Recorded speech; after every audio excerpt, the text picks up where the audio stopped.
So I'm going to start us off with a warm welcome to Learning at Large. Thanks for joining me, Mark. Glad to be here. That's very exciting. And it'd be good to start off, I guess, with a bit of an introduction. And if you could just tell us who you are and kind of what you do, that might be a helpful start to the Sure. podcast. I'm Mark Sheppard. I am based east of Toronto in Canada, and I've been very lucky to have been involved in learning and development in some form or another and I can't believe I'm saying this, for more than 35 years.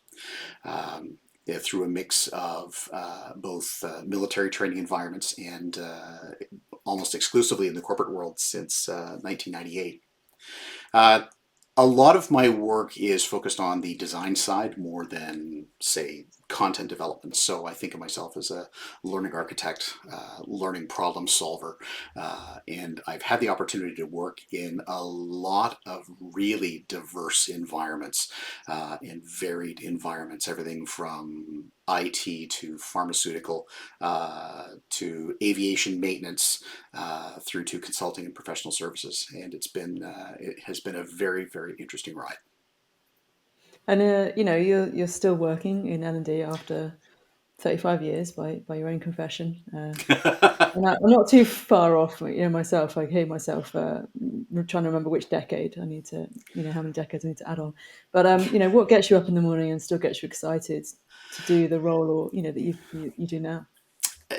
To me, I think it's the realization that right now I'm in such a great workplace, with a rich playing field for learning and development. And I would say the biggest thing that gets the covers tossed off in the morning is that I have a boss who empowers me and trusts me. Excellent. That makes a massive difference. And Yes, it does. yeah, and we know the impact that can have on effective learning as well, right? So Very much yeah, so. we'll dive into that. And if I ask you to use three words to describe the learning culture of an organization that you felt was adding true value, what three words would you use?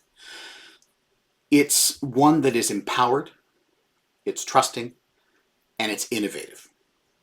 Nice. Good choice. I like to put people on the spot here. You've noticed that. Yes. And then, rounding off this kind of like this section, which is all about kind of quick, snappy answers, Hmm. then can you finish this sentence for me? Which is, if I never see another something in corporate L&D again, I'd be happy. What would you put in the gap? If I never see another self-contained e-learning, air quotes, course as the default solution in corporate L&D again, I will be beyond happy. Okay, great. Thanks.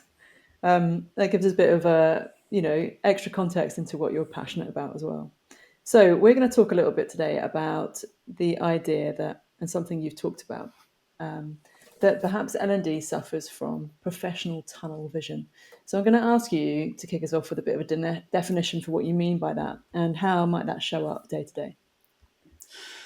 Probably the most visible sign of this tunnel vision is that L&D seems to be maintaining the same kind of mindsets, and we see the same solutions coming over and over again. And you can see that across the professional networks where people are talking about stuff that they're doing. You can see that in conference talks. Everything seems to default to some kind of self-contained e-learning package as a one and done effort. And that mindset leads to what I refer to as metrics theater. Learning and development gets judged on things like content development volume and throughput, and even net promoter scores, neither of which will have anything to do with addressing real business problems, real performance issues, or challenges that are facing the business. So if L&Ds maybe, well, not everybody, but if for the most part aren't helping themselves get out of that, then I think you've said that the next big ideas might come from beyond L&D itself. People are probably familiar with that old saying that says you can't solve the problems by using the same level of thinking that created them. It's been attributed to a lot of very smart people, including Albert Einstein. although that's a bit apocryphal apparently. But as one of my bosses was fond of saying, if you do actually try to solve all the problems yourself using the same thinking, you create what he called a self-licking popsicle. So one of the things that we can do is we can look very closely at the environments in which we operate. So how do they identify and solve problems? How do they implement change? And what is it about that particular environment or that business sector that we can leverage or adapt to our purposes? You could also be looking externally to to organizations that innovate, or industries that innovate and are very big in problem solving. So the more you are bringing the outside inside, I think the more valuable you become to the organization, and that's how you get out of that particular rut. Yeah, I like that thinking. And have you ever stolen an idea from outside of L&D to help you? I freely admit that I have followed the what I call the three R's of learning and development, which is reduce, reuse, and recycle. Probably the best thing that I stole from outside learning and development was the idea of mapping use cases. At the time, I was working in healthcare information technology, specifically supporting a contact center for physicians and healthcare providers, and so we had to be able to map out each kind of call scenario that was coming in and be able to provide that for training. So by doing that, by actually understanding the workflow and mapping out the workflow and looking where decisions are made and the consequences of decisions or the impact of decisions, it forces me to think inherently about the doing of the work rather than just the knowing. And now I, almost without thinking about it, work with subject matter experts to build process workflows as part of my groundwork in instructional design and solving L&D problems. So you actually understand the full context, the application, the pitfalls, the problem areas, and where people are doing well, I guess. Exactly. And it also helps me to work with the subject matter experts to get out of that, sort of unconscious competence mindset that they're in, because I will ask them questions about, what happens at this point, what decisions get made, what's the impact of those decisions, what's the benefit of doing this right, and more importantly, what's the cost of doing this wrong, Mm. which is very important. So when they actually step outside and start doing that decomposition of the work, it makes it easier for me to be able to define the solution properly, and I can look then at the kinds of resources, the kinds of activities that I want to use as the building blocks for my solutions. Yeah, because I guess classic SME and not wanting to tar them all with the same brush necessarily is let's bring the PowerPoints along that I've always trained people on, or like all that knowledge that I have, rather than thinking, hey, what do people actually need here? Like what's actually happening on the ground floor, I Exactly. guess. Yeah. Exactly. And if people have spent any time looking at the work of Edward Tufte, Tufte, he talks about how PowerPoints really over distill the essence of the work that gets done. So you wind up doing another distillation of that if you're relying Hmm. on PowerPoints alone for your source material. And using the subject matter expert as the bridge from your actual raw source, your full source documentation and full source process, um, ensures that what you are conveying to, say, a new learner for this process or this activity actually gets all the nuances. Yeah, I like that. Yeah. In fact, you're right. It's rare to see a PowerPoint, right, with nuanced grey areas, the ifs and buts, and actually like true stories that haven't been boiled down into something kind of cheesy or cliched. So yeah. Exactly, and that's also one of the pitfalls of some of the learning technology solutions that we see, where it's heavily promoted that you can take your PowerPoints and turn them into e-learning. Uh, so if you've already got something that's over distilled, making it quote unquote interactive doesn't solve the problem. Yeah, quote unquote interactive, right? Because we know true interactive activity, as Cami Bean always says, is what you're doing in your brain, not what you're doing with your fingers Yes, or your mouse. Yeah, exactly. exactly. Yeah. Okay, so that's one idea of a kind of practice that you've borrowed from outside. I guess it might belong with something like product design, for example. Um, have you got any other examples of positive ways to borrow practices, perhaps that maybe sit outside L&D to help you do your job better? I admit that having worked in IT a lot of IT practices tend to influence some of the work that I do, particularly IT service management as a practice. So when you start digging into that, you start learning about change processes. You learn about business continuity, the idea of total cost of ownership, and also well structured implementation. IT is such a rich playground for processes and systems integration. You could borrow from them almost indefinitely. Okay, yeah, I love that idea. Yeah, change programs are often massive if new tech's being brought in, and And if we think about it, really, learning is change. So the fact that people wouldn't necessarily look to borrow from there is a little surprising. yeah, and people say the same with you've got product design, with which I think the idea of user case is similar, but also marketing is often talked about as well. I straddle Yes. both worlds now and Hmm. can massively see the connection to a point where I'm like, can other people not see that connection? But unless you experience it, you don't necessarily, right?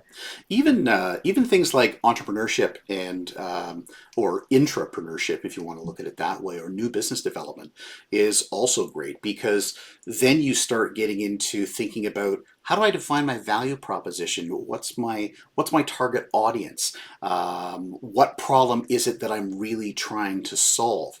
And being able to work through some of those questions can also Mm. help you build far more effective solutions. Yeah, a business case, right? If I was asking for someone to back this with money, what would be my case, and how would I say that it's going to help people? Precisely, Yeah, precisely, yeah, I like because that thinking. especially because there is that perception of learning and development as strictly a cost center, Mm. and we are very much complicit in that mindset, and so until we're in a position to be pushing ourselves and effectively demonstrating ourselves as value creators, Mm. we are going to have to be able to make the business case to do truly effective work. I mean, I guess for some in L&D, right, it can feel like they might not even realize they're in a bit of a trap, right? They can be stuck between the pressures of the business of needing to deliver Hmm. often outcomes which people are used to. Right. Uh, they might have a lack of political capital for one reason or another, and they feel like they need to kind of do something. They need to do the right thing, but often that's action, right? It's getting something done. Hmm.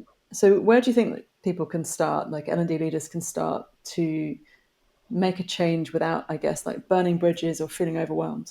What would you recommend? Well, I think the biggest part of that statement is political capital. Some people will have it, some people don't. And then you also have the question of do you know how to wield it effectively or not? And so the amount that you have or your ability to wield it is actually going to determine what you can realistically do inside an organization.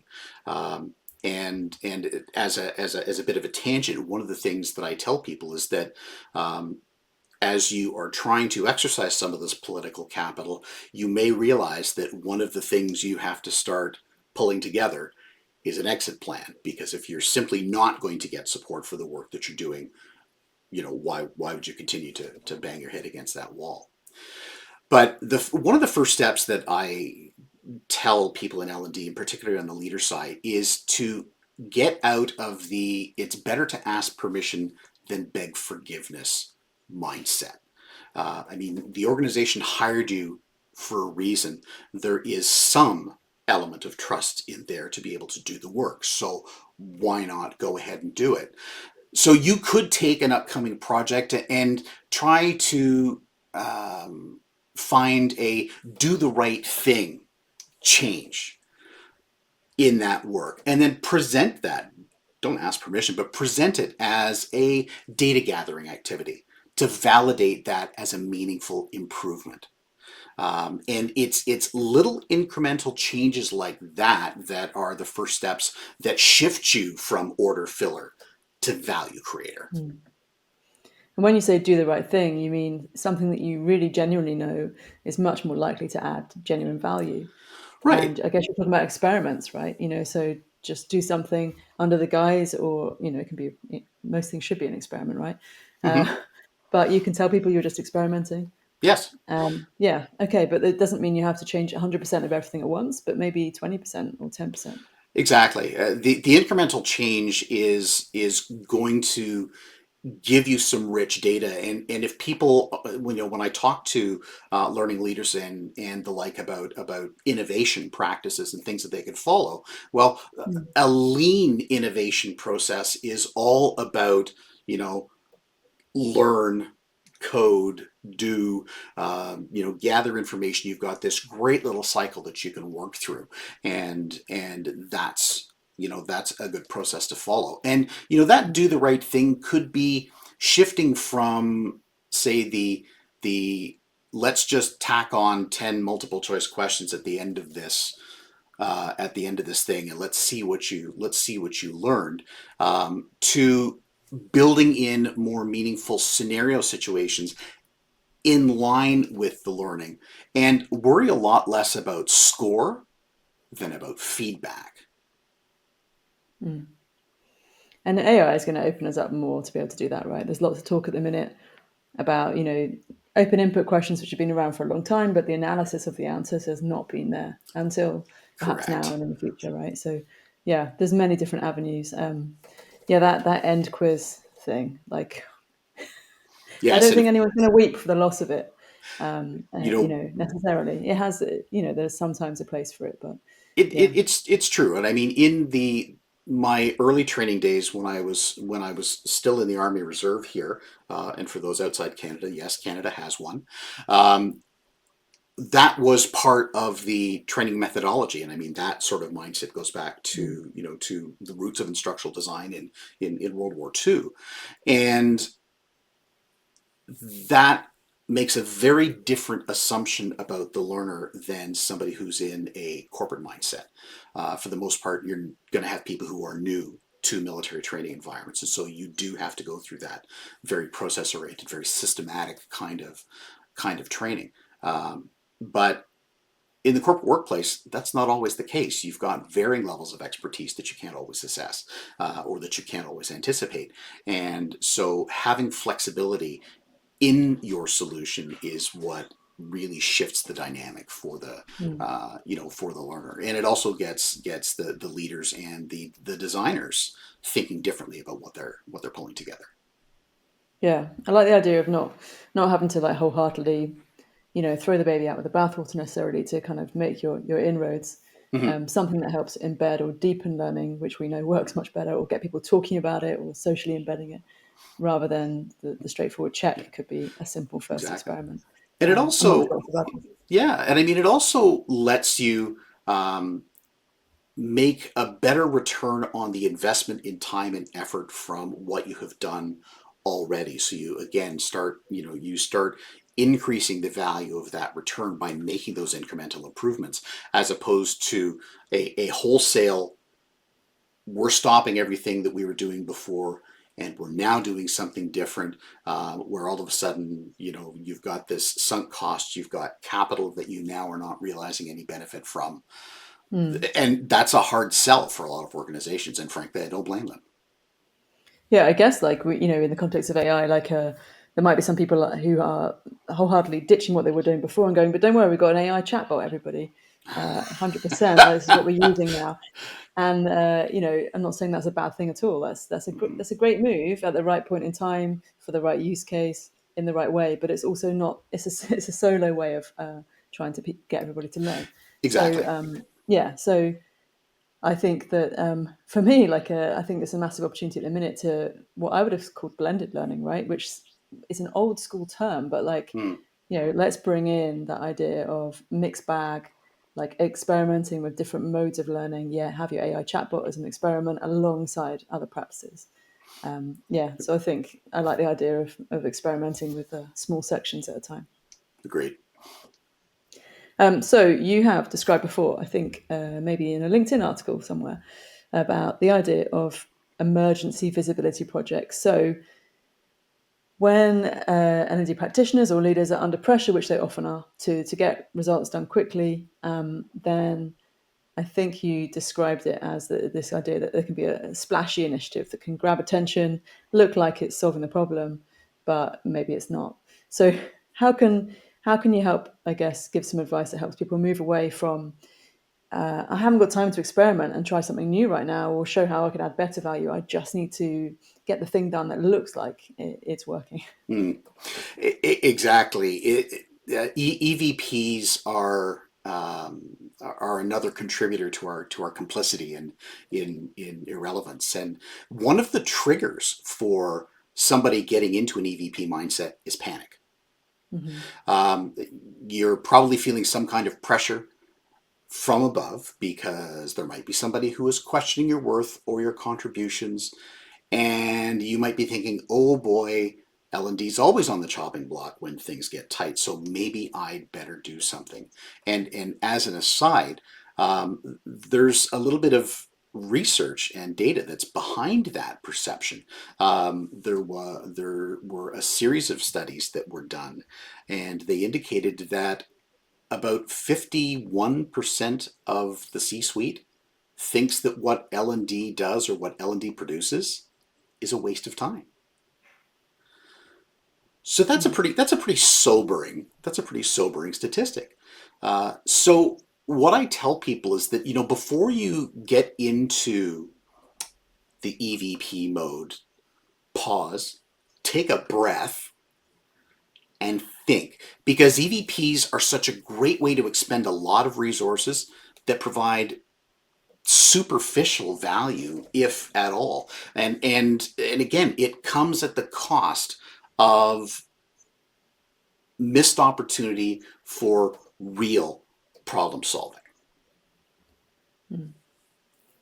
And as you say, right, you might think you're giving the shiny project out there that looks like you've done something Yeah, and you've ticked a box, but actually most stakeholders out there won't really see it as adding value anyway, right? So exactly. yeah, so tick Because what box? these projects usually have KPIs associated with high learner throughput, or they're able to do something in a shorter period of time. And it's great that you were able to put, say, 300 people through this, manage your corporate widgets 101 type initiative. But if it's all knowledge based, if it's all awareness based and communication, well, that could probably have been an email. Mm, And so you've expended all these resources, you've expended all this time in the faint hope that somebody's gonna think, oh, hey, that looks really good, and meanwhile, yeah. it still masks the underlying problems. Or it could be really good, but it's a one hit wonder, right? It's not going to have a long term effect, you know? Exactly, exactly. If there's no reusability, or there's no way to reinvest in those resources, Mm. that's very difficult to deal with. They've become, if I can use an environmental term, the single use plastics of L&D. That's a good term to use. So if you've got like the emergency visibility projects on one side, which are the things that you're saying, don't do because it's they're not really adding value. In fact, they're wasting time and money. Mhm. Although every case is different, like what for you does good learning look like? What kind of approaches do you think would add more value or have added more value for you? To me, good learning is always about being able to close the loop and to demonstrate that you have actually been able to make a change. So one example back in my healthcare IT days is we were noticing some downstream issues from the service desk where, because their first point of contact, their need to gather complete information if an issue needed to be escalated was pretty critical, but it wasn't happening. So there was a lot of back and forth that was going on between the service desk and the tier 1 and tier 2 support people. Service level agreements were starting to get breached because we weren't able to respond, and we determined that the quality of the data that was in the ticket was truly the issue. And if we had enough information to go on, problems could get solved, or addressed that much faster. So I worked with the business analyst who was responsible for our ticketing system. It was a very early version of Remedy, and so we established the data standards that were required by the tier 1 and tier 2 folks, and so we ran everybody through a standards workshop. We decomposed some tickets and said, all right, take a look at this. What do you think is missing? If you had to take this on from somebody else, what would what questions would you be asking? So it was very much a scenario driven kind of training solution. And what we started doing is we were doing audits of the tickets afterwards, and we were getting the tier 1 and tier 2 folks to be noting any discrepancies. And we started noticing after even less than 30 days into 60 days, that we had seriously increased ticket quality, which fed to the tier 1 and tier 2. And then also when we were dealing with change, when we were dealing with problem identification, we had a much richer set of data to play from. And it was a combined effort on the workshops, coaching that was happening on a regular basis, plus learner support resources that were pulled together. So it wasn't considered a one and done. We also integrated that into new hire onboarding for anybody who was coming into the service center, that all of what we built for ticket quality standards was then integrated, and that was their expectation. That was, part of their expectation. And we built that into their metrics as well. So it was a genuine business problem that we were able to identify. We knew what the impact was, and we were able to actually get it solved. And to me, that's a good example of what a real workplace learning solution should look like.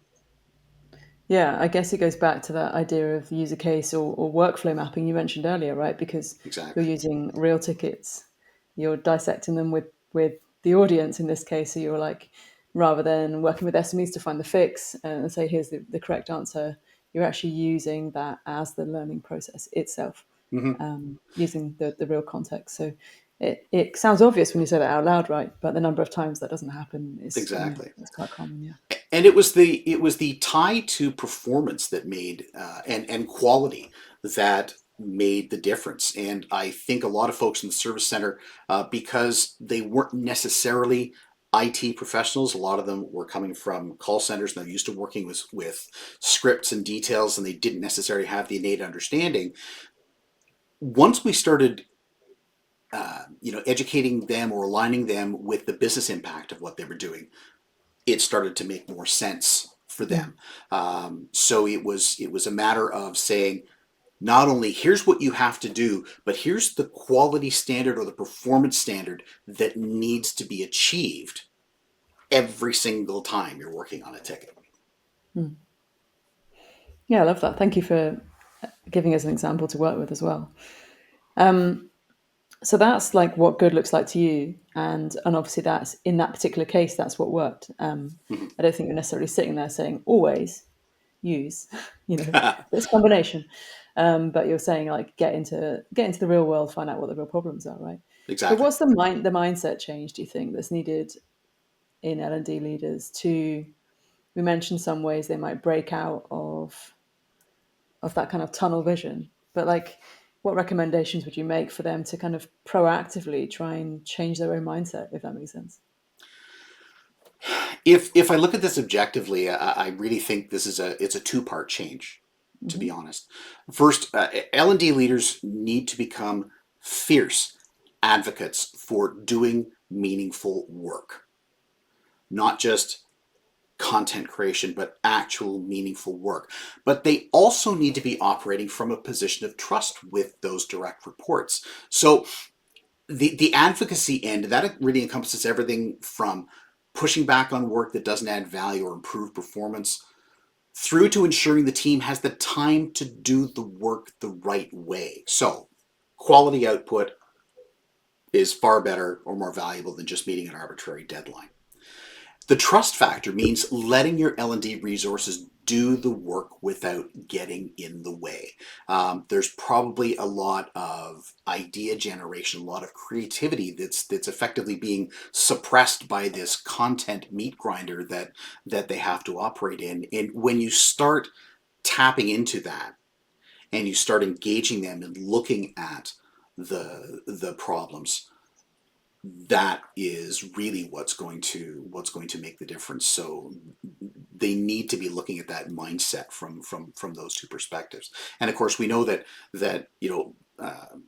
on the trust side, we know that micromanagement of every little nuance is a creativity killer, and that's what leads to a lot of these cookie cutter type solutions. Where you maybe use something that worked in the past and apply it to the Yeah. future without thinking. Yeah. Yeah. The other advocacy piece, when I talk about doing things the right way, is how about you make time to do a real needs analysis? Hmm. You can look objectively at a lot of content libraries in medium to large organizations, and you can say, yeah, you've got 1 hour seat time for something that could have been a one-page quick reference guide. And that goes back to one of the early giants of learning development and performance work, Joe Harless, who said inside every fat course is a thin training aid trying to get out. And so sometimes you need to be able to take a look and say, is this really a training aid? Is this really a training problem that we're solving? And if it is a problem, what's the performance state, and therefore what are the activities that need to be involved? And we want L&D leaders to feel empowered enough to say no. Hmm. Somebody says, hey, we need company-wide training on leadership or communication, and the tacit response, the sotto voce response for me is, okay, prove it. And so you need to be digging in and say, all right, do we actually have a communications problem? What does that look like? What is it costing us? And what are the catalysts for poor communication?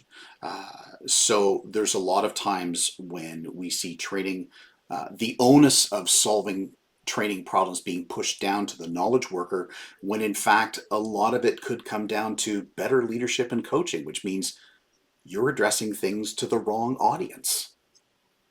But Yeah, without it, exactly. but without a needs analysis or any kind of assessment and scoping, you will never get that information, and you will just operate as an order filler. I think like Laurie Nars Hoffman put it really nicely, like, or she does put it really nicely. She says, show me the evidence of your need, you know, Precisely. which is a really great way to put it. But it's, even when you see that evidence, right, it's not often just one cause of the problem, right? So it's not, even if learning was a problem, even if Mhm. training, there were training gaps or, misunderstandings going on, which maybe could be solved by some kind of learning, like it's not usually the only problem, right? There's Right. usually a process problem, Hmm. or a communications problem, or something's not clear, or maybe managers aren't implementing some part of it. So I Exactly. think that it's never one thing, right? That would be really weird in the world if we could boil everything down to just one thing, like Yeah. Yeah. Root cause analysis is a nice term, and it does work, but anybody who's doing root cause analysis work knows that there are always contributing factors to some kind of issue. And to go Mhm. back to my IT service desk example, one of the process issues that came out of that was that we didn't have any quality checks built into the actual initial ticket itself. In terms of some key fields that had to be filled out, they were listed as recommendations in the use cases, but they weren't backstopped by the system itself, Mm. so that you couldn't bypass a particular field. For example, you had to put certain information in place, and that's also why working with a couple of different subject matter experts or getting things validated is illuminating, because you can find that two subject matter experts in the same area could have radically different perspectives on how a process is supposed to be followed, and that falls into, or sorry, that really snowballs down to the learner, because if they're getting coached by somebody and they say, well, this person says I'm supposed to do it that way, that person says I'm supposed to do it another way, and my process documentation says something else entirely. So which Mm. one of these is correct? Mm. And so an investment in that time and putting on a business analysis hat every once in a while is also going to make a big difference. It's interesting example because like even hearing like something like ticket inconsistency, right? Mm-hmm. Um, you mentioned there that you could fix it within the system itself. So you can imagine you give people a template in the system and you give them good examples. You give them examples of what good looks like. But even knowing that there's inconsistency for some learning practitioners might make them think, I'll go and create a one pager or I'll go and create some short e-learning about how Mm-hmm. to put one together. Maybe that is needed, but not necessarily thinking, okay, I'll work with the business partners here to make sure that the software itself maybe could be updated, that the template could be updated in the system that people use, and the examples can be injected where they're working, right? That, I mean, do you know what I mean? Like, even hearing that for some people, they might still think, what do I do as a learning practitioner rather than what do I do as a performance consultant who's partnering with this business person, you know? Exactly. And one of the other advocacy pieces that we talked about for L&D leaders is that they also need to be advocating for the fact that learning and development does not own end state performance. Line managers do. Execs do. L&D can do everything it can to support it and to enable it and to help, not necessarily create, but to become a catalyst for the conditions in which that performance will happen. But that end state performance is owned jointly by your end user, and it's owned by the manager to provide the coaching and feedback. And that's one of the other failings and the tunnel vision things that we deal with in L&D, is that all of that onus goes down to um, to the individual, and the manager is often left out. So why there aren't manager streams for training, for training initiatives or big change initiatives, right? They're an audience too. Mm-hmm. But if you only say, all right, well, we have to train all of our users, and people think end users, they think the line workers, the knowledge workers, Yeah. and they don't think about the people who have to support and coach that performance. So a good needs analysis will actually help uncover who your audiences are and what they are responsible for. And you hopefully then become really good at designing and reading swim lane diagrams, so you know exactly who is involved. And Yeah. again, something great to borrow from business analysis and to borrow from IT is doing that work and making sure that everybody who needs to be in the learning loop is accommodated. Yeah, we know there's so much data around managers making or breaking, learning initiatives, but also employee engagement. We talk about engagement sometimes as not being a Mm-hmm. metric that matters per se, but employee engagement does, and how engaged that employee is with doing the right thing, with Mm-hmm. doing the learning, with getting better at their job, and so much of that falls Yeah. into their manager, right? So you need to empower those managers to be the best enablers of success, right, with their Right. teams. And I don't know why we don't focus on them more.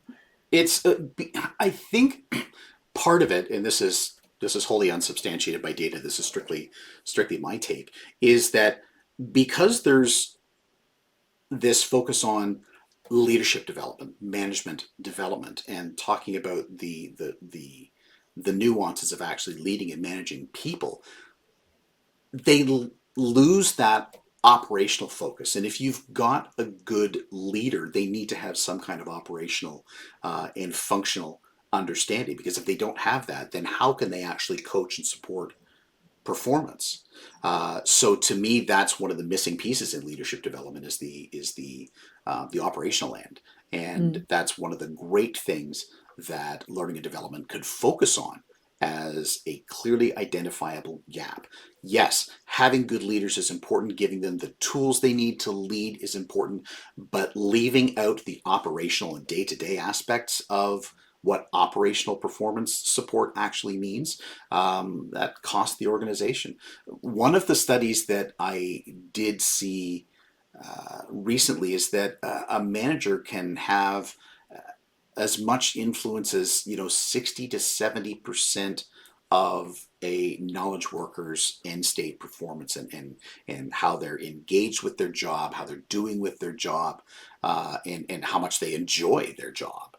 So it's a sizable responsibility, Yeah. and you know, crucial conversations are great, but being able to have that conversation meaningfully and in the right context of how the work needs to get done, to me, is far more valuable. Yeah, it's an interesting one. I mean, so much, there is a huge amount of investment in leadership Hmm. training in organizations. And, it's eye watering when you compare it to budgets against other initiatives. Maybe there's a problem with bucketing that we think, well, managers or leaders have had their training. So Yes, then let's look at the end user training. Let's look at the employees on the ground and what they're getting without thinking about the Venn diagram, that needs to be done in yes, between, yes. and yes, it might increase the hours of learning somebody in a managerial leadership Yeah. post might have. But again, like pull back and look at, well, which investments are going to Hmm. best pay off? Like what actual skills gaps have you got? That's right. And what needs to have that kind of backing, I guess. Yeah, and I mean, to use an example from my from my military experience, as a senior NCO, yes, I was responsible for a number of people, and I had sort of the management career development and other kinds of responsibilities, and care and feeding and welfare. But I still had to know how to do that job. I still needed to be able to coach them to do that job. And sometimes in organizations, you'll get somebody who they'll bring in as a leader and say, well, we'll backfill you on the role, but you're going to lead these people. We see that sometimes in matrixed organizations. And without something to support them in the operational ins and outs for people. And I've been in environments like that where my manager had no idea about the work that I did, couldn't articulate it, had never done it.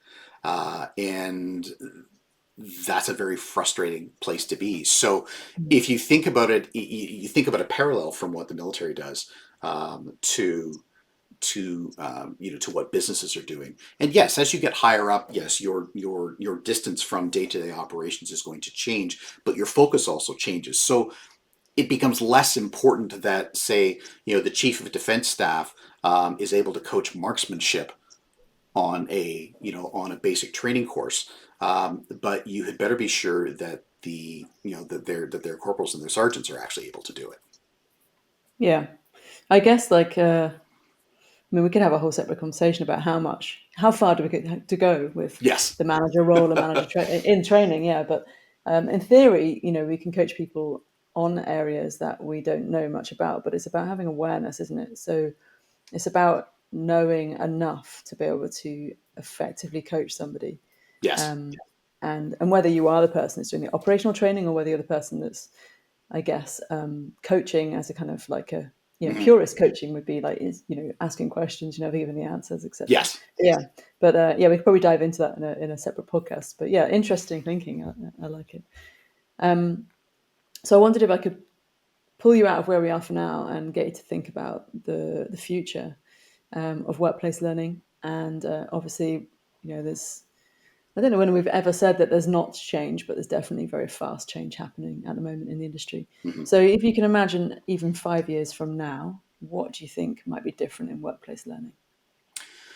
One of the things that I envision is a wave of accessible and usable personalization for learners. We're starting to see some of that coming now, but the caveat is that will only happen if we can get L&D to break up with SCORM and to stop cranking out these one and done solutions, and starting to focus on solutions that are driven by performance improvement, and that personalization lets people get what they need at that moment of need to solve a problem without having to go through a lengthy course of study just to get one nugget of information to solve a problem. Nice, I like it. The big breakup is Yes. maybe on the headlines. And what changes or innovations that are happening in L&D? I mean, you've already mentioned the ability to do personalization better, Mm-hmm. but is there anything else that's kind of really exciting you that's on the horizon, that, you know, a trend that you're actually getting behind? I admit I was a bit of a latecomer to AI, but I am now all in. I recognize that that's not necessarily an original answer in and of itself, but what I have seen from AI is it's actually helping to solve knowledge management problems. Um, we know that organizations have file folders and SharePoint sites and internal websites and all sorts of places where information is squirreled away. And one of the things where I will give Microsoft its due with Copilot is the ability to search strictly internally in your documentations. I was working, for example, on a project trying to help do some role definition for a role that had kind of grown organically, but we wanted to add a little bit of structure, a little bit of rigor to it. And so when I was using Copilot, I switched it to work only. I said, don't give me any web responses. And I ran my prompts, did a little bit of refinement, and it started pulling out documentation and resources that I'd never seen before. And just to have that for the AI to parse and to review and to use in some kind of predictive and generative manner was huge. And just to give you a sense of the scope of the knowledge management problem and why I'm excited about AI being able to solve it, um, I had to do a business case a while back, actually, to get Microsoft Copilot, so that because I was looking to build an internal LLM, or actually, I should say more accurately, to implement one, I'd be working with somebody else to build it. Trust me, you do not want me anywhere near software code. But the research and the work that I did said that for an organization of, say, 2,000 people, it could cost over $20 million a year in lost productivity because people are spending time looking for files, documents, and resources at their fingertips, that they should be able to find. And Mm. in that instance, without actually having that internal work generative AI functionality, I would never have come across these resources. I would never have been able to add some richness and context to the role definition that I was working on. So that's a big innovation. And as you alluded to earlier, AI's ability to do really good data analysis. So that takes me now from just, say, Likert scales and just plotting out individual responses to questions and hope that I can draw some insights. Well, now I can work with AI to draw some insights, and I can do some comparisons, and I can ask questions. I can ask it to challenge my assumptions on what insights I may have gleaned from those results. And normally you would only get that kind of functionality through statistical processing software that's used at the doctoral and research level. Well, now that's at everybody's fingertips with the different AI engines, and some of them are better at it than others, but it's opening up a lot of doors. And I think our ability, as you know, as Laura Niles Hoffman has said, to find the evidence for need is huge. Mm. Great, thank you for those. And as a last question, then, if I was to give you a magic wand where you could do anything that you wanted within the world of L&D, it could be to invent something or to change behaviours. what would you do with that magic wand? I think I would give L&D leaders a measure of dissatisfaction. And by that, I mean that they become relentlessly curious about what's next, what can be done better, what trends are influencing, so that when they take a look at their solutions and they realize that they haven't changed in 5 to 10 years, they can say enough is enough. Let's start working on this incremental change, and don't be satisfied with the pure status quo. I like it. Maybe a spell to give them itchy feet, like quite literally. Yes, Okay, like it. Well, thank you so much, Mark, for joining me today on Learning at Large. It's been an absolute pleasure to talk to you, and let's hope that people will break out of their tunnel vision as a result. I hope so too. It's been great. Thank you very much for having me.